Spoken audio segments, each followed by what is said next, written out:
Cette riposte à la 13e épidémie a encore bénéficié d'une attention particulière du chef de l'État, son Excellence M. Félix-Antoine Tshisekedi Tshilombo,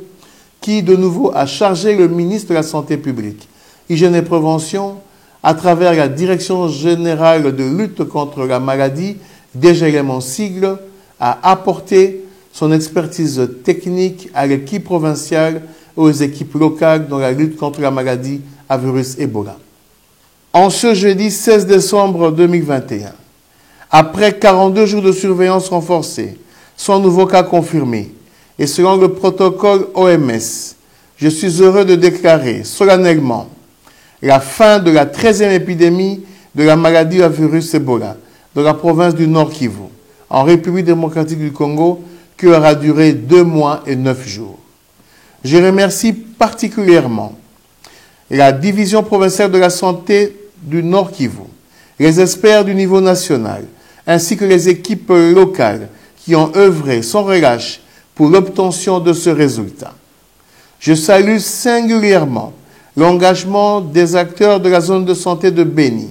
à qui je présente, au nom du gouvernement, mes vives félicitations ainsi que la reconnaissance de toute la population congolaise pour avoir suspendu leur grève en vue de riposter contre cette épidémie et à ses bons et loyaux services rendus.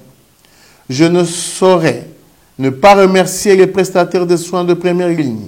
les relais communautaires, ainsi que les cadres nationaux et provinciaux qui ont donné de leur savoir et engagement pour venir à bout de cette épidémie, parfois au péril de leur vie.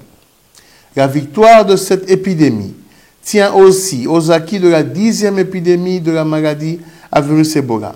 mais également de la résultante de la coopération internationale à travers nombreux de nos partenaires qui ont apporté l'appui technique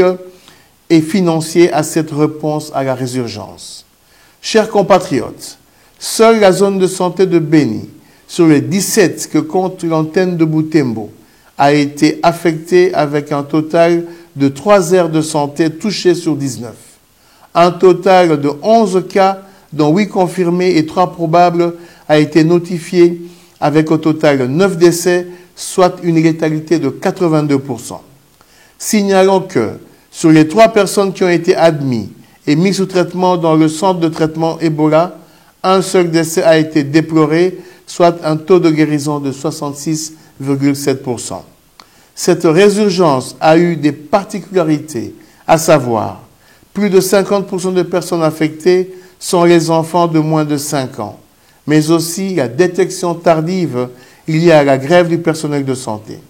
C'est l'occasion pour moi d'exprimer, au nom du gouvernement, toute ma compassion et mes condoléances les plus attristées à toutes ces familles qui ont perdu des êtres chers. Néanmoins, le risque élevé de résurgence des épidémies de maladies à virus Ebola reste permanent et doit servir de signal pour que le système de surveillance épidémiologique soit renforcé, en général et particulièrement autour des guéris dont la province en compte plus d'1 millier.